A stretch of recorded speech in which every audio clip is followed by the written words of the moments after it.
డాక్టర్లు అంటే ఎవరు? దేవుని స్వరూపాలు. హాస్పిటల్లు అంటే ఏమిటి? హాస్పిటళ్లను దేవాలయాలు, మసీదులు, చర్చిలుగా కూడా భావించాలి. డాక్టర్లు మానవత్వానికి ప్రతీకలుగా నిలుస్తారు. హాస్పిటళ్లు రోగులను ఆరోగ్యవంతులుగా చేసి మరణమంచులో ఉన్న వారికి ప్రాణం పోసి రక్త సంబంధికులకు లేదా బంధువులకు పూలలో పెట్టి అన్నట్లుగా అప్పగిస్తారు. నేను చెప్పిన మాటలన్నీ మంచి డాక్టర్లకు, మంచి హాస్పిటళ్లకు వర్తిస్తాయి.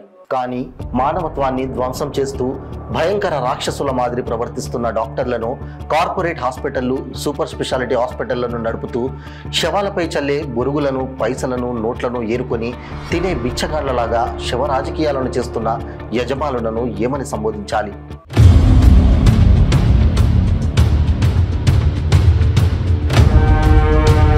కొన్ని హాస్పిటళ్లు మార్కెటింగ్ మేనేజర్లను నియమించుకుంటాయి. ఒక పేషెంట్ను తీసుకొస్తావా, ఎంత కమిషన్, నెలకు నికరంగా ఎంత జీతం ఇవ్వాలి అని యజమానులు నియమించిన చీఫ్ ఎగ్జిక్యూటివ్ ఆఫీసర్లు తమ హాస్పిటళ్ల ప్రచారం కోసం నియమించుకుంటారు. మార్కెటింగ్ హాస్పిటల్ మేనేజర్లు తమ బ్రతుకు తెరువు కోసం వివిధ హాస్పిటళ్లకు రోగులను సప్లై చేస్తారు. ఆ మార్కెటింగ్ మేనేజర్ల బాధ్యత అంతే.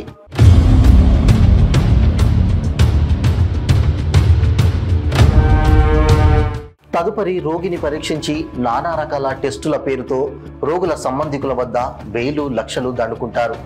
కట్టక తప్పదు కదా.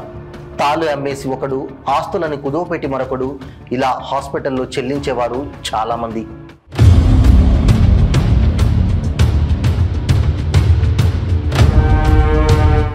చివరికి చావు కబురు చల్లగా చెప్పినట్లు మీ వాడు లేదా మీ ఆమె చనిపోయిందని చెప్పేస్తారు. లక్షనో, 5 లక్షలో, 10 లక్షలో కట్టి మీ వారి శవాన్ని తీసుకెళ్ళండి అని అంటారు. ఎంత దారుణం!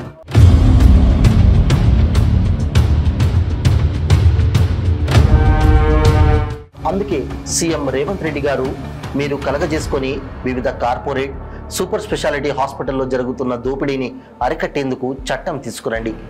ఈ అమానవీయ రాక్షస దోపిడీ హాస్పిటళ్ల ఆట కట్టించండి.